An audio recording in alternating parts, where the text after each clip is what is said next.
Hello everyone and welcome back for another Crafter's Toolbox. We are continuing on our journey with some really cool Halloween Distress Oxide blends. Today I'm featuring the Haunted House overlay from my SVG overlay collection, and we'll be doing this really cool sunset kind of look.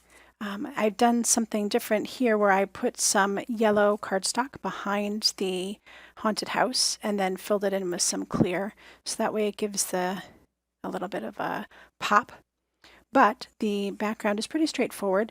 I would say this is a little more advanced, so if you have been following along and you're new to blends, this is one that will show you how well you've learned how to blend and where you might need some work. So the first thing I've done is I've set up a piece of Nina Solar White, and this is like a 5.5 by 8.5 piece, and it's larger than what I need. Sometimes I like to do this because I know that I'm going to fill the whole thing up with color and I want to have plenty of room to blend. So I just take a smaller piece where what size I want it to cut down to, and I go ahead and I make an outline so that way I kind of have a working area. And then I know that this is basically where I want to cut out from, but I can go ahead and extend my color on either side and not really feel like I'm hindered too much by the size of the cardstock that I'm using. So of course I do have my sample overlay here, that way I can check my colors and make sure that it's blending exactly the way I want it to. So this is a 5-color blend, and it is Spice Marmalade, Seedless Preserves, Salty Ocean, Faded Jeans, and Black Soot. So we're going to start from the bottom and work our way up, so from lightest to darkest. And I'm just going to actually move all these guys out of the way and just do the one at a time, and then start bringing in the next ones as I need to.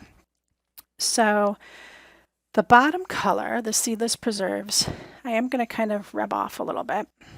And I am going for a semi-light touch. I'm not really getting a lot of color in here. I'm not trying to be super light about it either. I'm kind of just going for something in between. So I'm not getting really aggressive, and I'm not going too light with it either. And that's kind of the theme for this whole blend, is that you just want to get some color in place and then work on getting the next shade on top of that. Now with this Seedless, Spice Marmalade here, I am going to go just a little bit higher, so that way I'm sure to not blend all of it out. And I see I have my pinky extended. I'm being all polite, prim, and proper about this whole thing. Okay. So this is a pretty good blend so far. I'm looking for nice, solid, consistent color. So I'm going to go ahead and move that out of the way, but leave it ready to go in case I need it. And I'm going to bring in my Seedless Preserves. Now this one we know is a super bright color, so I'm going to want to dab some of that off. And I'm going to work from the outside in to inside of that line. This also helps me to make sure that I get a good blend and that I don't get too dark of a color too soon. So if you can, trying to blend from the edge in works really well, and that helps to make sure that you don't get that too much going on at once. Now I can go ahead and start bringing this down into the orange, and you'll see this blend start to come to life. All right, so now I know I can add just a little bit more, and I'll just keep blending this in until I'm pretty happy with that. Now I have this line here, and I know I can go back to my orange marmalade and now blend out that edge.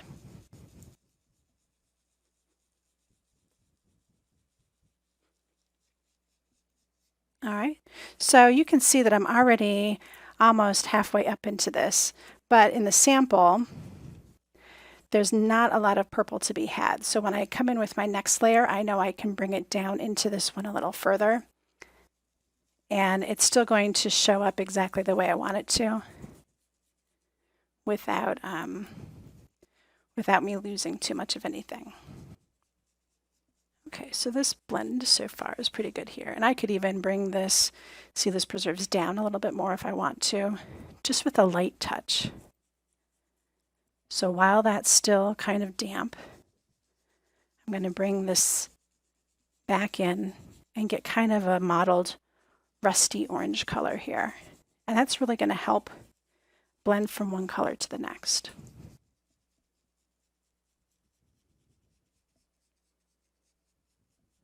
All right, so I'm pretty happy with that blend so far. So I can go ahead and put my orange marmalade away. So I'll leave the Seedless Preserves out and I'll bring in my Salty Ocean. And again, this is another bright, intense color. So I'm going to dab a little bit off and then come in. You see how I had so much on here that it just really took up that whole space real quick.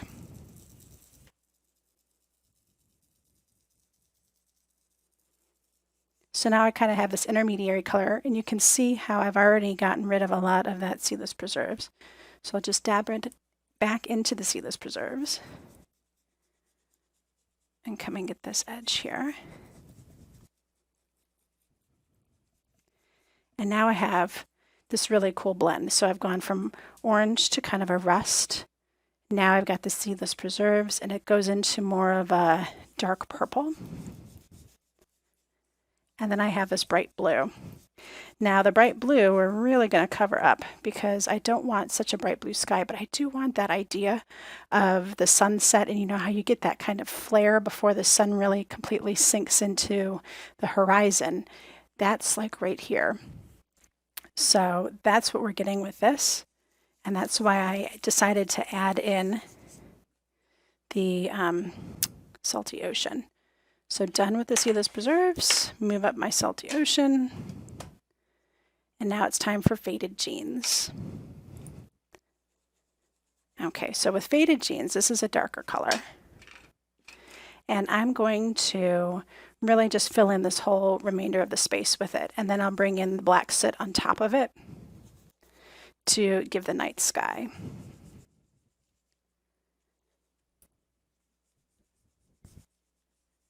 Okay, so you can see I really need to add more because this is such a muted color.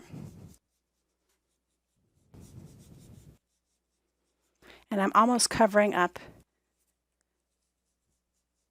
the Salty Ocean completely, but you see how that pops through? It's because it's such a bright color that it really has a hard time getting masked by the Faded Jeans.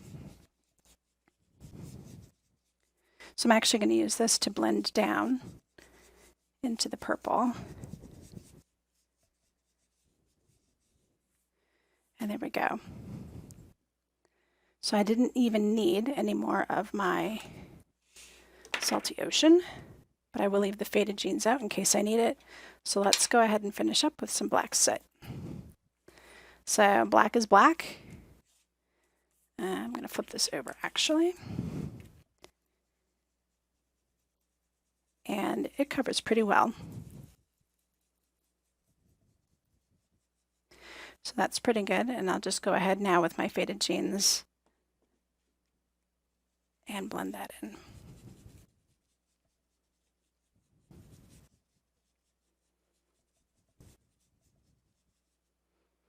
And then I can come back with just a little bit more black.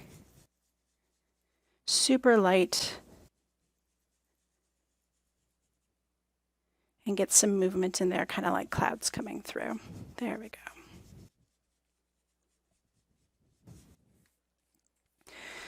So, of course, we know this is going to dry just a little bit lighter than what it is right now, but when I go ahead and put this on top, see what we're going to get here. So, if I feel like this is still too bright, what I can do, well, there's a couple things that I am going to do. Of course, I am going to add some spatter on here, and it is still going to dull this color a little bit, but I can take this black soot and really get a lot of it off. And then I'm just going to go ahead and kind of swirl it all over. All right, I promise you I did not destroy this. Now I can come back in with each of the colors and blend in that soot.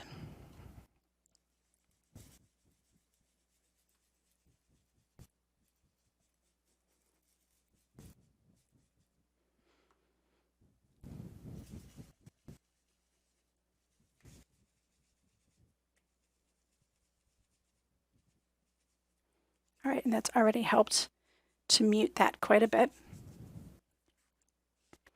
Now I can go ahead and add in some spatter, which is definitely going to finish up muting this. So we're going to go ahead and use some black spray stain. And then we're also going to use the gold. So as per usual, just adding our flicks of black on here.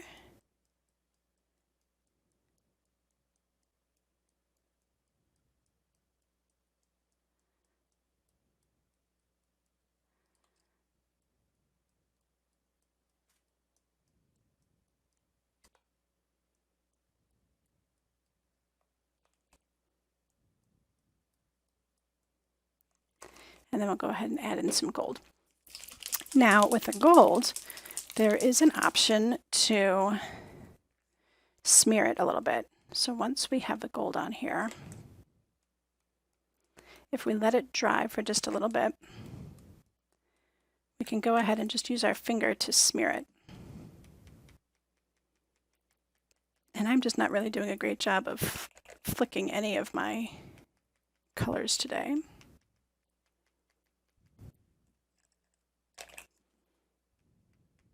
There we go.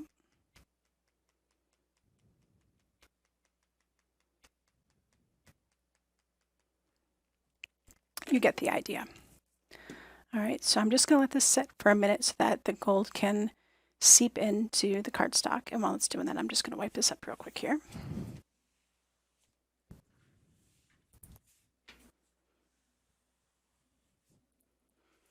All right, so you see how this is seeped in? I'm just going to take my finger and very lightly brush it like so.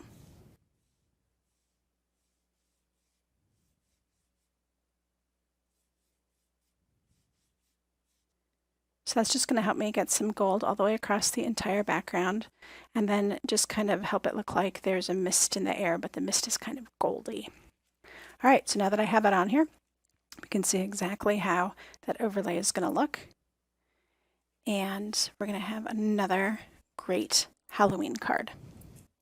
So I've got 2 more overlays left, and we will finish those up later this week. Tomorrow I've got another project with some scrapbook.com exclusives that I know you're going to love. I will see you then for that project tutorial, and until tomorrow, happy crafting.